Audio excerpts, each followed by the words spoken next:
He wrote his wife a love letter. 9 hugs, 7 kisses, 2 trips to the beach, 6 bouquets of flowers. It was actually a phone number to a smuggled cell phone inside the prison, and I almost missed it. My name doesn't matter. What matters is what I've read. For years, I worked as a prison mail censor. My job was simple on paper. Read every single letter going in and out of a correctional facility. Flag anything suspicious. Protect the public. Simple on paper. What I actually did, every single day, was sit inside other people's most private moments. Their grief. Their manipulation. Their love.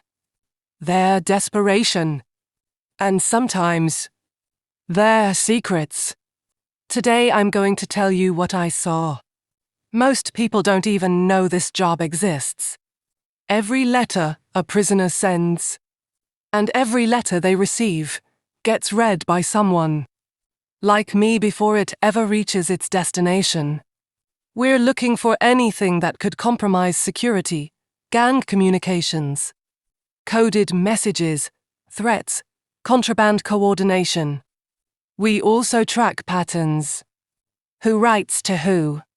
How often? What names repeat?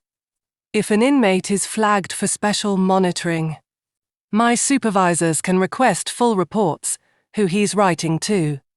How many letters? What's the tone? It sounds clinical. And at first, it feels clinical.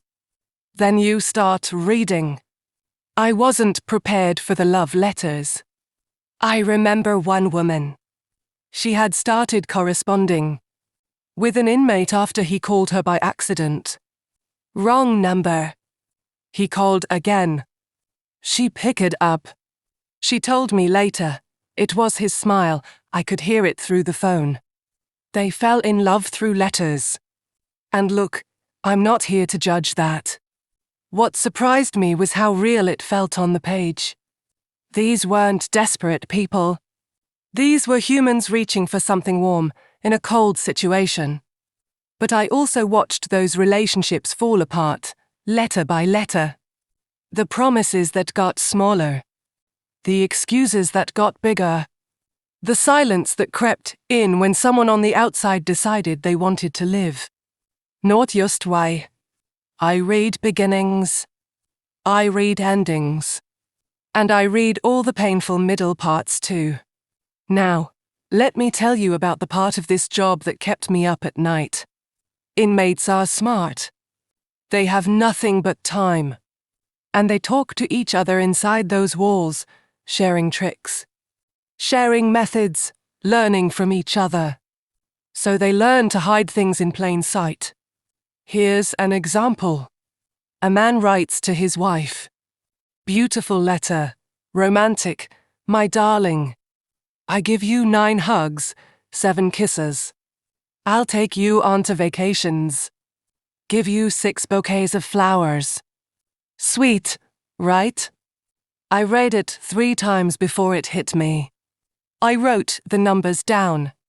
It was a phone number. He was passing his wife the number to a smuggled cell phone inside the prison. Hidden inside a love letter, disguised as affection.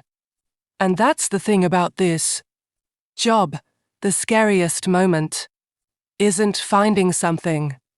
The scariest moment is wondering what you didn't find. There's one letter I think about still. A son wrote to his father. The father was on the outside. The letter was rambling, disorganized, emotional. But one line stopped me cold. He wrote about how tired he was. How he couldn't keep going. How he wanted it to end. I flagged it immediately. The prison psychologists got involved. Staff responded. He survived. I don't know his name. I never met him. But I read his worst moment, and that moment mattered. That's the part nobody talks about when they think about prison mail. Yes, we're looking for threats and smuggled information. But sometimes we're the first, the only person who sees that someone is breaking apart inside. People önskar med dat feel wrong.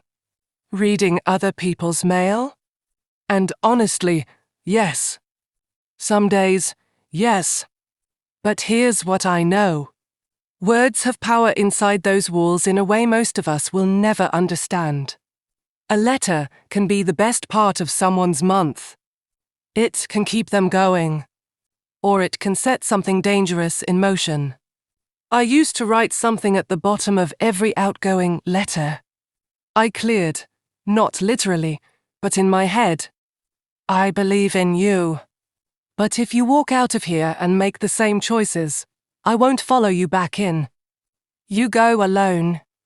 That's what I wanted every single person to hear. One spent years reading other people's stories. Today, I shared a piece of mine. If this hit different, if you've never thought about who reads prison mail, or what those letters actually contain, drop a comment. Tell me what surprised you most. And if you want to go deeper, I have more stories. The letter, written entirely in numbers. The woman who wrote to a man on death row for 11 years. The letter I almost didn't flag, and what happened when I did. Subscribe.